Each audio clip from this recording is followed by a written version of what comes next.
పిల్లలకి ఎంతో ఇష్టమైన చాక్లెట్ మకానాన్ని చేసేద్దాం రండి. ముందుగా మకానాన్ని డ్రై రోస్ట్ చేసుకోవాలండి. ఇక్కడ 2 గ్లాసుల దాకా మకానాన్ని తీసుకుని డ్రై రోస్ట్ చేసుకుని పక్కన పెట్టుకున్నాను. అలాగే ఈ 2 గ్లాసుల మకానాకి మెజర్మెంట్ అయితే 1.5 గ్లాస్ బెల్లం స్వీట్నెస్గా తక్కువగా ఉంటే 1.5 తీసుకోండి. ఇక్కడ నేను బెల్లం పౌడర్ తీసుకుంటున్నాను. స్వీట్నెస్ కూడా కొద్దిగా ఎక్కువగానే ఉంది కాబట్టి 1 గ్లాస్ బెల్లం పొడి తీసుకుంటున్నాను. ఈ బెల్లం పౌడర్ అయితే ఈజీగా కరుగుతుంది, పాకం అనేది తొందరగా వస్తుంది.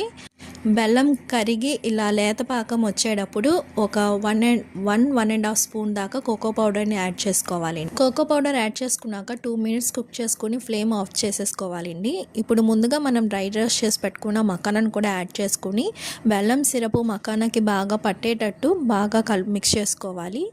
తర్వాత మనం గ్రీస్ చేసి పెట్టుకున్న ప్లేట్కి నెయ్యి కానీ నూనె కానీ గ్రీస్ చేసుకొని పెట్టుకోవాలండి. ఆ ప్లేట్లోకి ట్రాన్స్ఫర్ చేసేసుకొని కంప్లీట్గా చల్లారనివ్వాలి.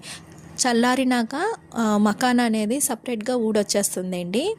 ఇంక ఇంతేనండి, చాక్లెట్ బాల్స్ లాగా ఎంతో స్వీట్ అండ్ టేస్టీగా కూడా ఉంటాయి. అలాగే ఇది ఒక హెల్దీ స్నాక్ కూడా, ఖచ్చితంగా ట్రై